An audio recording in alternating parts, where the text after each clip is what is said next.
Good morning, good afternoon, and good evening, my friends. Welcome if you're new here. Welcome back if you're returning. Thank you for being here. Either way, I appreciate you so much. It's my Thursday, and I am getting through the week one day at a time, let me tell you. Yesterday, at least 6 of the 9 hours I was there were spent fighting with enormous art files from one of our clients that kept freezing my Adobe Illustrator. I kept having to restart Illustrator and restart my computer, and finally I moved over to the computer that my now ex-coworker recently vacated because he had a more powerful machine. But none of my logins are over there, and there are multiple programs that I have to use like throughout my workflow. So I kept having to switch back and forth between computers. It was annoying as fuck. Like, it was such a long day.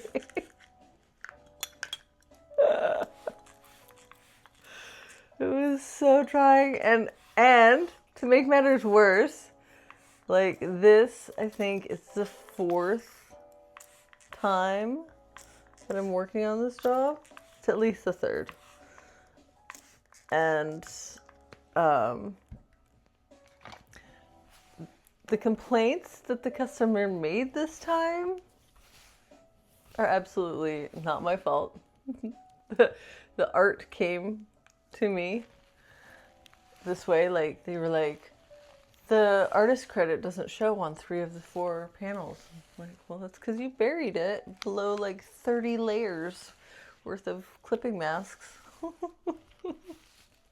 You buried it so deep that I couldn't even reach it. I had to copy the artist credit from the one where you could see it and paste it onto the others because like the files were so overladen that like, I don't know, it's hard to explain if you don't know Illustrator, but it was a lot. And I really look forward to the day that I never have to see that job again. It's very not fun.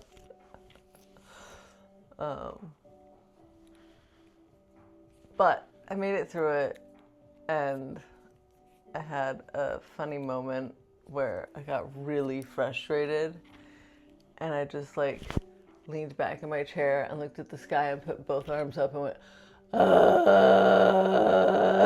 and totally freaked my coworkers out. Like, apparently one of my coworkers had just been reading about possession. It's like, what's going on with you? I'm possessed by this cursed artwork that keeps making me restart.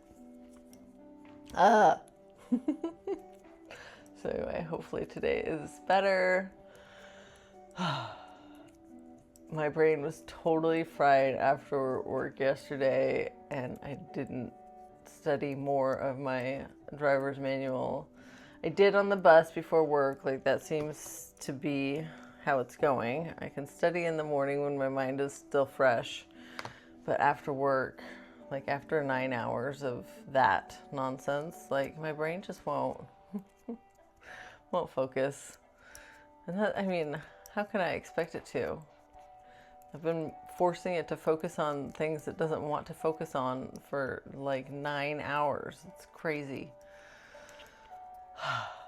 So I watched a bunch of van life videos instead after work yesterday, and that was lovely and inspiring, and I'm really looking forward to it.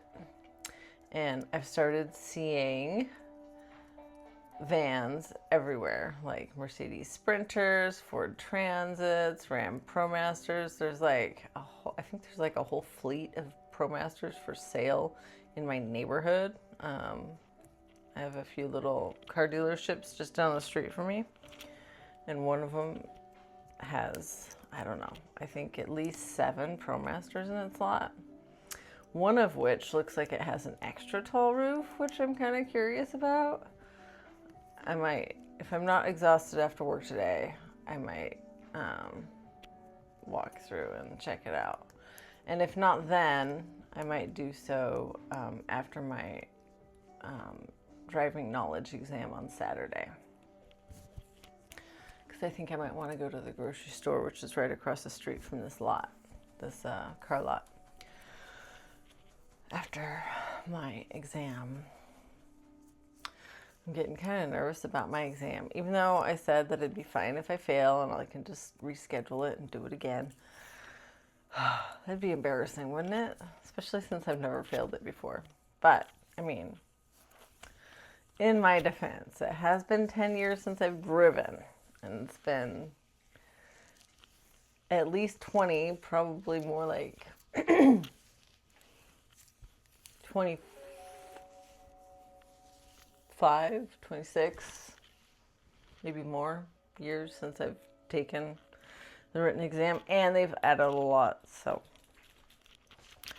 And as I just mentioned, my brain is being totally used up at work. Oh well.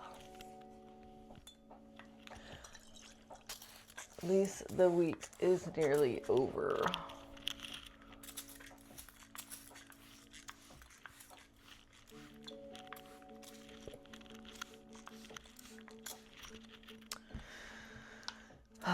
Something really cool happened yesterday. Yesterday was the day that I was kind of struggling with my doubt monster, and I did come to the conclusion that I'm getting enough out of this to continue doing it, even if I never get paid from it. But, like, literally, I think right after that or no, maybe it was yesterday afternoon. Yeah, it was yesterday afternoon. After work, I saw a notification that I had a comment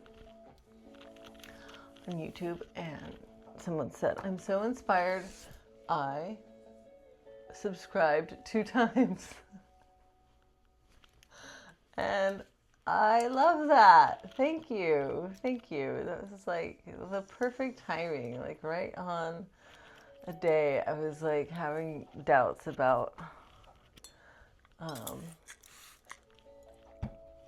being here and spending time on this and all of that.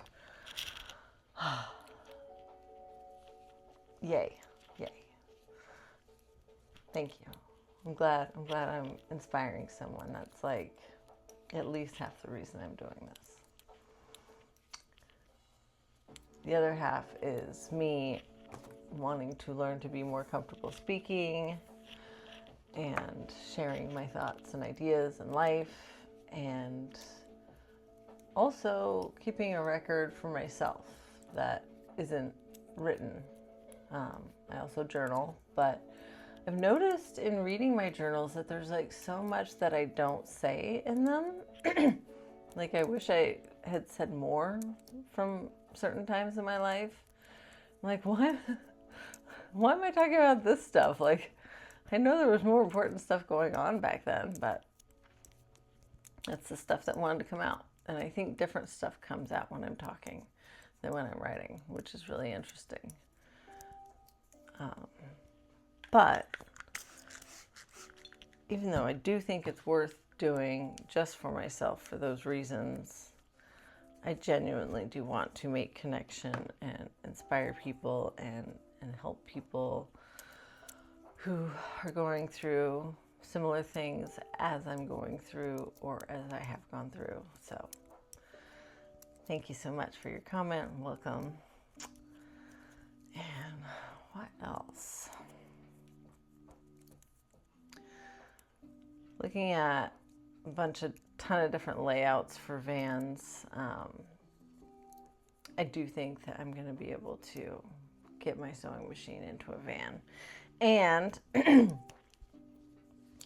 I watched a video yesterday where someone went to a little art fair at a campground where a bunch of the people in RVs and stuff put the things they made out for sale, which is super cool and fun. I love that.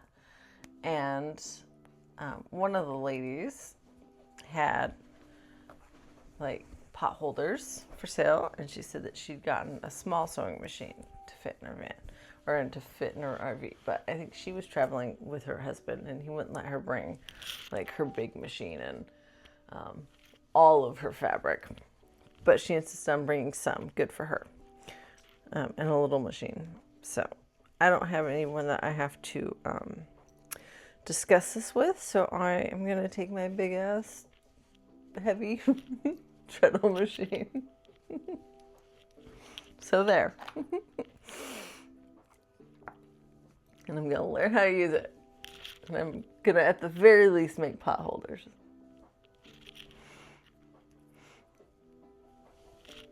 I'm really looking forward to it. I also really want to learn how to quilt. It's been calling me. Kind of for years. I love quilts. And I have a feeling that I'd be a pretty good quilter for some reason. So I look forward to that.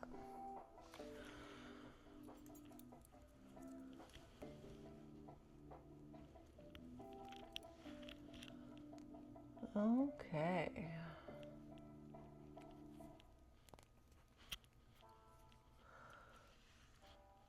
I'd also been thinking that maybe I just wasn't interesting enough to gain a huge following. No shade to any of you who do follow me.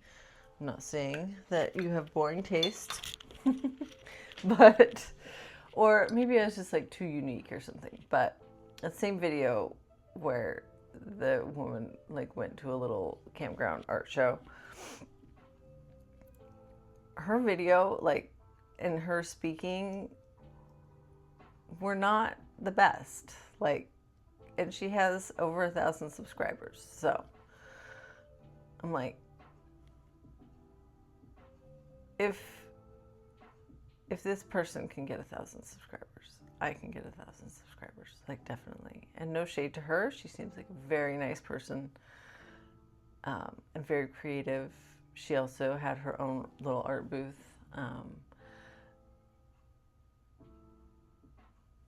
But like, her video wasn't the greatest. I feel mean saying that, but I don't mean it cruelly.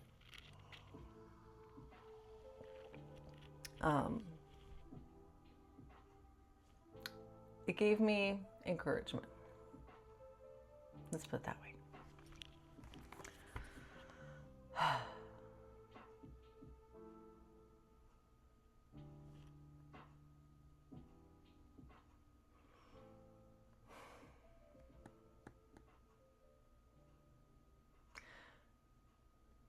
I'm having a hard time, like, how do I be honest about something without sounding mean about it? I don't know. Let me know if I succeeded in the comments and what I could have done differently if you think that was nasty of me. I hope not. I didn't mean it that way, but I know that the road to hell is paved with the best intentions. That's a saying I grew up hearing. Like, so what kind of intentions are we supposed to have? Bad intentions lead to hell. Good intentions lead to hell. Just do what you want, I guess. All right. We are on card number 40 of Natalie Goldberg's Writing Down the Bone Stack. Let's see here. It starts with a quote. I had 3 friends. I still keep up with 2 of them. From The Roundhouse by Louise Erdrich. I'm not sure I'm saying that properly. Erdrich was in deep concentration writing this wonderful book. Why not start by using her line as a topic? See where it goes. 10 minutes. You might want to read the book too. It's good. Ooh, the back is long. You might need some fresh stimulus. Open a book, a magazine, a newspaper, then grab a line and go. This is called writing off the page. For example, I stood in front of my bookcase and snatched 4 books off the shelf. And these are quotes. The smell of the liver searing in the pan is heavy in the back of my throat, even though the bacon grease. And this quote is from Sing Unburied Sing, Jesmyn Ward. Next quote. What did I expect? From the sympathizer, Viet Thanh Nguyen. Next quote. I did not want to write to you. I wanted to write a lie, from Heavy, an American memoir by Kiese Layman, Kiese. I'm not sure how you pronounce that. Kiese? Anyway, next quote. After a breakfast of poached eggs, fried ham, grits with butter, a half grapefruit, and a short stack of buttermilk pancakes, of which he only ate the grapefruit, he was sitting alone on the porch. The foreign student, Susan Choi. Take a quote and go. Also, reading is an important part of writing and a great pleasure. Don't forget that. There were a lot of hard names in that card. Anyway, hopefully you got something useful and fun to write about from that, if you choose to, or at least think about if you're not much of a writer. What memories did any of those quotes spark? All right. I think that's all I've got for you today. Thank you so much for being here. I love you so much. May you be happy, may you be healthy, may you be wealthy, may you feel at ease, and may you love and accept yourself exactly as you are right in this very moment. I will see you tomorrow. Bye-bye.